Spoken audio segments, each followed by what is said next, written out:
This tutorial is going to take us through creating the template for the poster that we're going to be creating using Canva.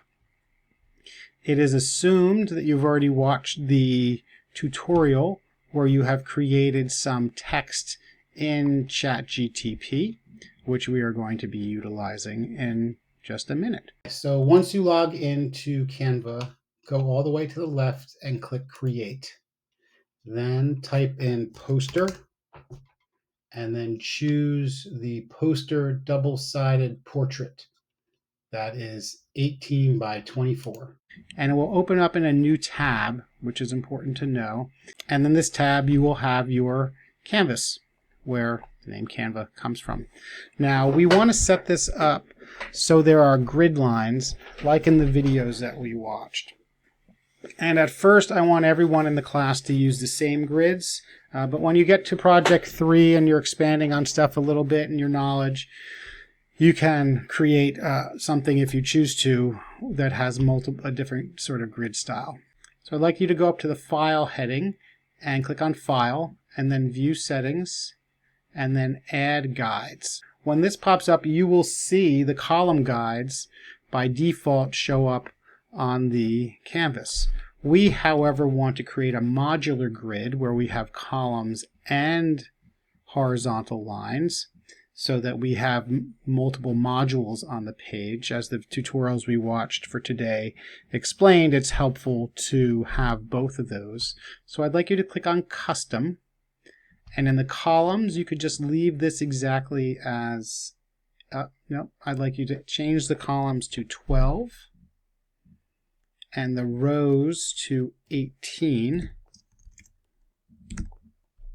and the gap here is going to be 0.3. Oops, 0.3, and you have to type that 0 in there, and the margins will stay 0. Okay, so we have 12 columns, 12 rows, and there's that gap, which is really the gutter or the alley between them, and we click Add Guides. And we can see now that we have these guides here that will help us with our layout. And what's nice is we can zoom in and out of here to look at certain things.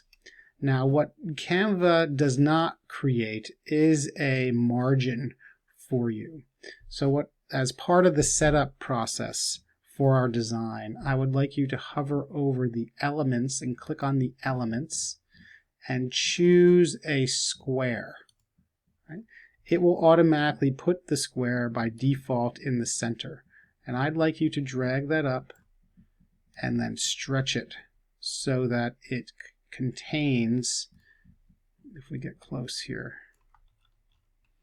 the outer part of the first gutter and the last gutter, top and bottom. Then what we can do, once we've done that, is we can click on the color and select the option that has no color. And we can see that now it is transparent, but we want to make sure that this still stays here. So we want to add a line. And I'd like you to add, I don't know, maybe 8 weight line around it so we get a nice understanding of where our border of our poster is going to be.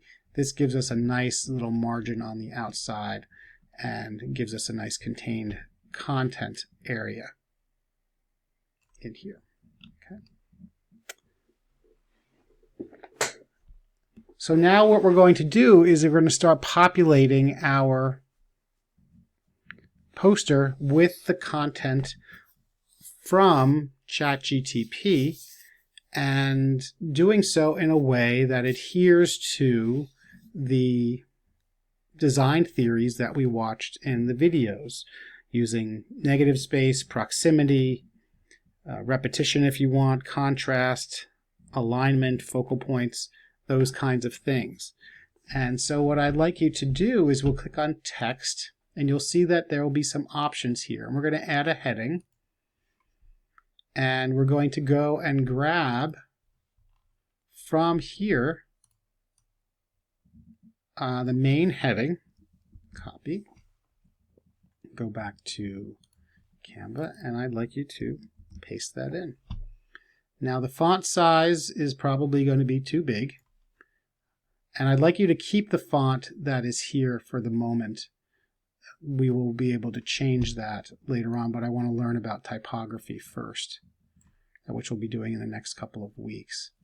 And I'd like you to position this in the top of the page, or wherever you think the title should go. Now, obviously this is too big, so we're going to have to make it smaller. But we want to make sure that we are aligning and using the grid lines to help us position our content. And we can see that I can nudge it over a little bit if I click on this. Should nudge, it's not nudging. There it is. Sometimes the alignment is not exact. Again, it's not Photoshop, it is Canva, but it will be good enough for our purposes here. Let me see if I can. So we don't want it to align with, let's see. There we go, right there. We got to get it right up to the edge. And I could position this in the center if I wanted. It would allow that to happen. I could just go like that. It would put it directly in the middle. But I think I want it over here on the left. Now I will also add another heading with the subtitle.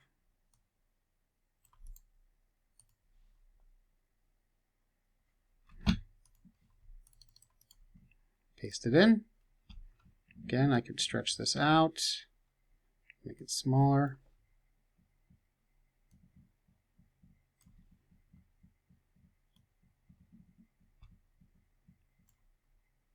Get this right over here, right up to that. Close that F as I can. And as I pull in, get smaller. And now I can position it the way I'd like to on the canvas. Again, I'd like to zoom in here so we can get it nice and precise. I'm going to make this aligned left.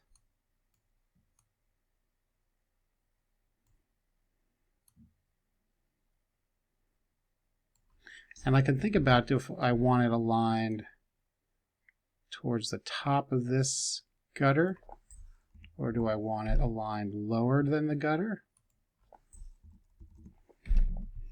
That all depends on how I want it to be positioned. Now you can see that this is bumping into itself, and we learned from the videos that we do need to have some space. We don't want it to be too cluttered. So maybe I want it to be positioned and aligned by that grid line right there. Snapshot of photography from Nietzsche to Polaroid and beyond. And we can see how this is all very nicely aligned with one another.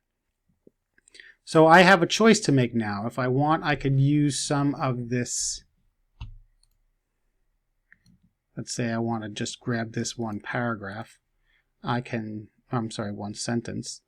I can go back and add a little bit of a body text to here. Maybe I want to make this a 12-column line or box right there, and I can paste in this body text. I can make the font much smaller. Like I said, I would really prefer it if you use the default fonts for now. And I can look at the letters, the line height. I can reduce the line height here.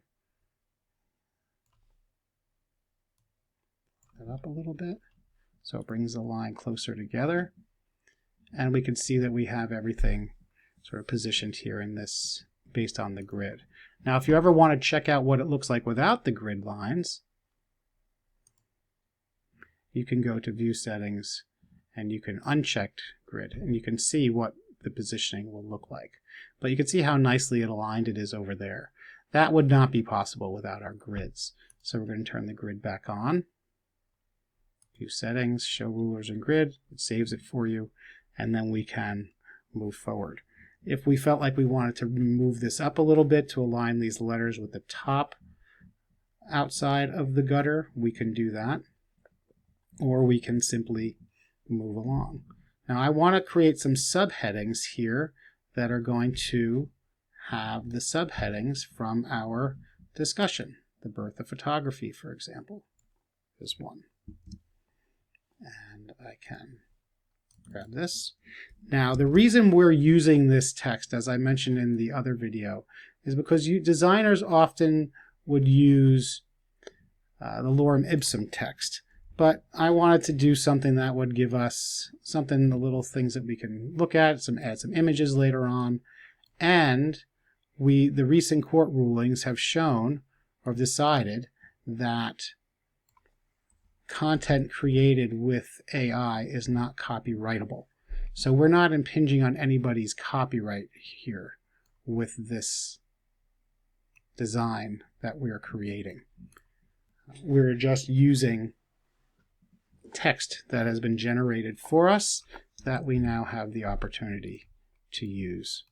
So I've now created a heading that goes 1, 2, 3, 4, 5 columns across, and I am going to duplicate that heading so I can create another one that is exactly the same size. And this is part of that repetition that I'm looking at here. I'm also creating a very traditional layout. We're going to be talking a little bit about how to break that tradition later on, but it's good to learn the rules first before we can break them. So I'm going to go down here and I'm going to grab the daguerreotype era and paste that in, and I'm going to align that to the right. I'm going to align this to the left. And now we have both of these positioned very nicely in the grid. And again, I always like to go through and see how things look without the grid there. And we can see that things are nicely aligning. Pull that out a little bit. And now we have this gutter between them. And I'm now going to go and create another text box. First, I'm going to put my grid back up. I'm going to create a text box that is going to be this size. For example, the size of this right here, so it's nicely underneath that. I'm going to have to change the font size a little bit. Might as well do that now. Let's make that 14. Again, this is a poster, so this is a very big thing. What we're looking at here is 18 inches wide if we were ever to print it out. So I'm going to go back and grab this content. Oh, this is for birth photography.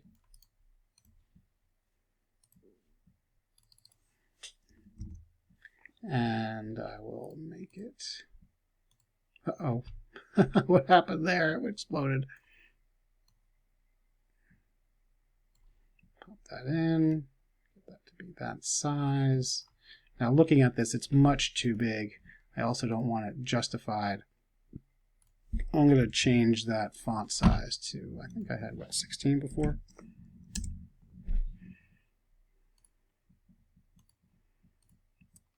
That might be a little too small for our purposes. Let's say 20.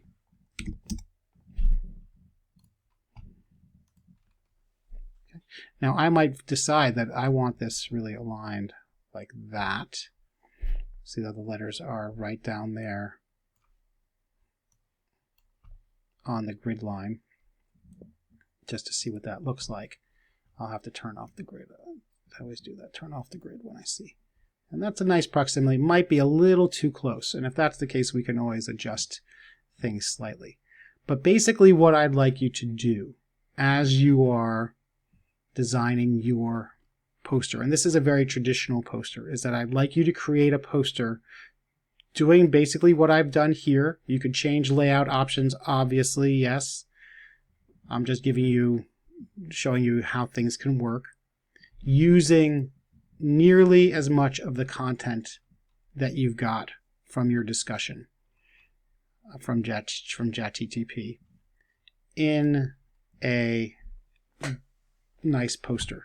I'd like you to keep it all black and white, just like this. We're going to be learning about color theory at another time. Eventually, we will be taking away this shape so that we can see our poster without it. Or if we like to have it in there, we'll pop it back in there. Actually, it looks pretty good with it. Maybe not so thick. Looking at it now, these might be a little too close together. Okay, but when you are doing your design work, I would like you to ensure that you are using the theories from the videos that we watched, because I'm going to be asking you in the future to discuss how you have taken advantage of proximity, how you've taken advantage of contrast, how you've taken advantage of repetition.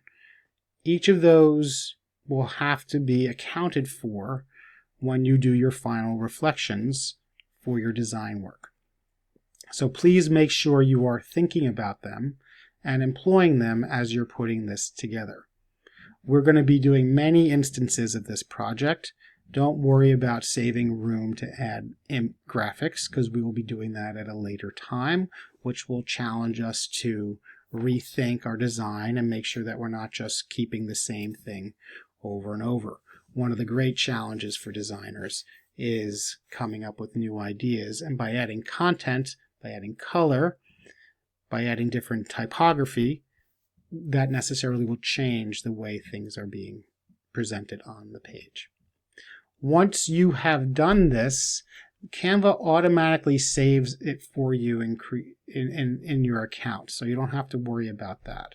But I would like you to share this with me. You can put in my email address right here, and that will give me an opportunity to be able to go in and take a look at it as you're designing it, and also answer any questions that you might have relating to functionality that you might not be able to figure out. So please do share that with me when you have begun work on your project.